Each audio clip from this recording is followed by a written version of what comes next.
Natal Parte 1. Roma, século II, dia 25 de dezembro.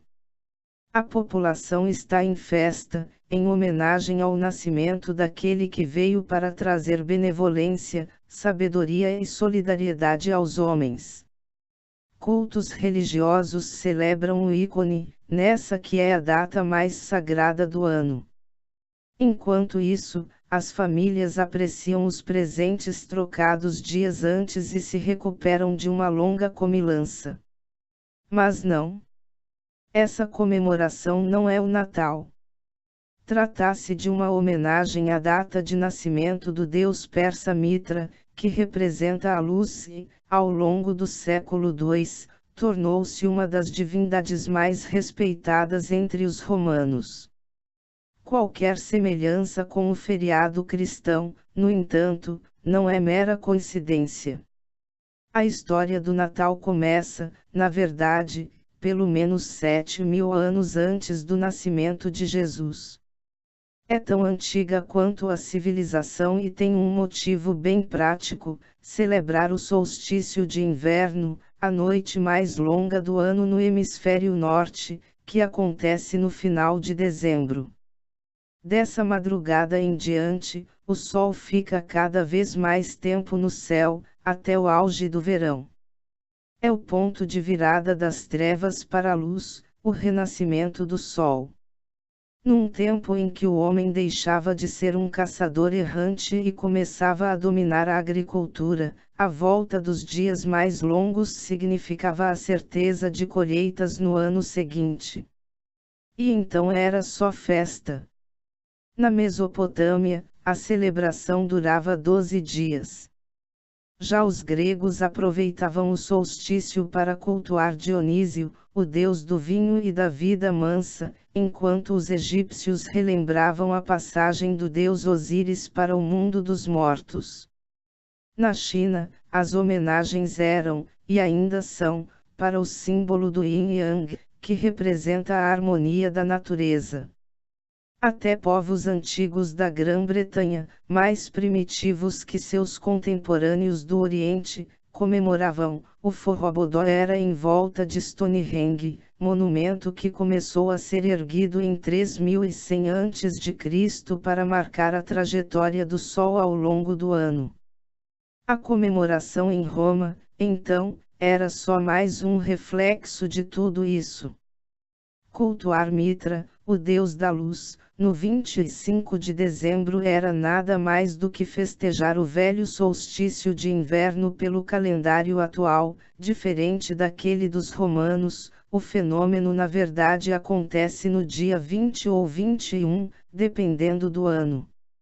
Seja como for, o culto a Mitra chegou à Europa lá pelo século IV a.C., quando Alexandre, o Grande, conquistou o Oriente Médio. Centenas de anos depois, soldados romanos viraram devotos da divindade. E ela foi parar no centro do império. Mitra, então, ganhou uma celebração exclusiva, o Festival do Sol Invicto. Esse evento passou a fechar outra farra dedicada ao solstício. Era a Saturnália, que durava uma semana e servia para homenagear Saturno, senhor da agricultura. O ponto inicial dessa comemoração eram os sacrifícios ao deus.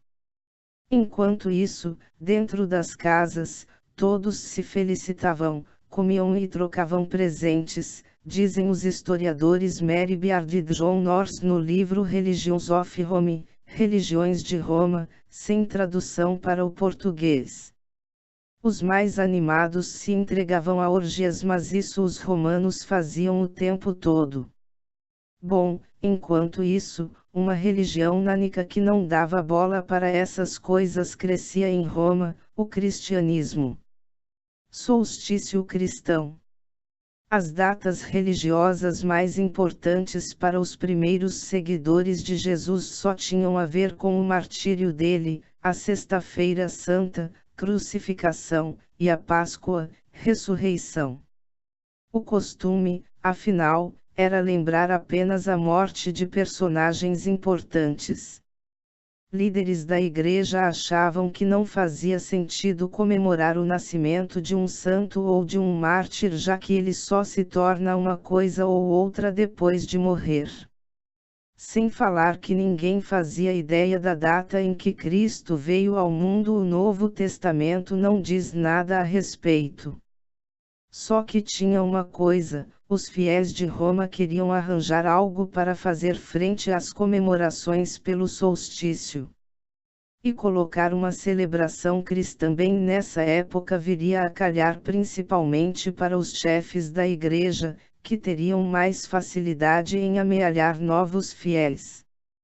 Aí, em 221 d.C., o historiador cristão Sextus Július Africanus teve a sacada, cravou o aniversário de Jesus no dia 25 de dezembro, nascimento de Mitra. A Igreja aceitou a proposta e, a partir do século IV, quando o cristianismo virou a religião oficial do Império, o Festival do Sol Invicto começou a mudar de homenageado. Associado ao Deus Sol, Jesus assumiu a forma da luz que traria a salvação para a humanidade, diz o historiador Pedro Paulo Funari, da Unicamp. Assim, a invenção católica herdava tradições anteriores. Ao contrário do que se pensa, os cristãos nem sempre destruíam as outras percepções de mundo como rolos compressores. Nesse caso, o que ocorreu foi uma troca cultural, afirma outro historiador especialista em antiguidade, André Sevitaresi, da UFRJ. Não dá para dizer ao certo como eram os primeiros natais cristãos, mas é fato que hábitos como a troca de presentes e as refeições suntuosas permaneceram. E a coisa não parou por aí.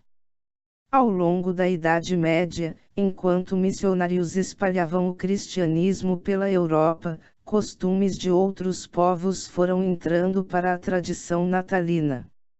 A que deixou um legado mais forte foi o Yule, a festa que os nórdicos faziam em homenagem ao solstício.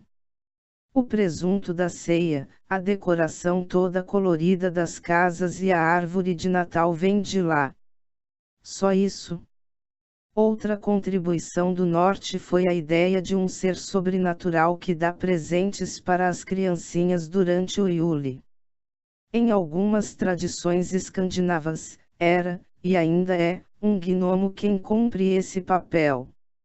Mas essa figura logo ganharia traços mais humanos. Nasce o Papai Noel. Ásia Menor, século IV. 3 moças da cidade de Mira, onde hoje fica a Turquia, estavam na pior. O pai delas não tinha um gato para puxar pelo rabo, e as garotas só viam um jeito de sair da miséria, entrar para o ramo da prostituição. Foi então que, numa noite de inverno, um homem misterioso jogou um saquinho cheio de ouro pela janela, alguns dizem que foi pela chaminé, e sumiu. Na noite seguinte, atirou outro, depois, mais outro. Um para cada moça. Aí as meninas usaram o ouro como dotes de casamento. Não dava para arranjar um bom marido na época sem pagar por isso. E viveram felizes para sempre, sem o fantasma de entrar para a vida, digamos, profissional. Tudo graças ao sujeito dos saquinhos. O nome dele: Papai Noel. Se gostou, de um joinha e se inscreva em meu canal.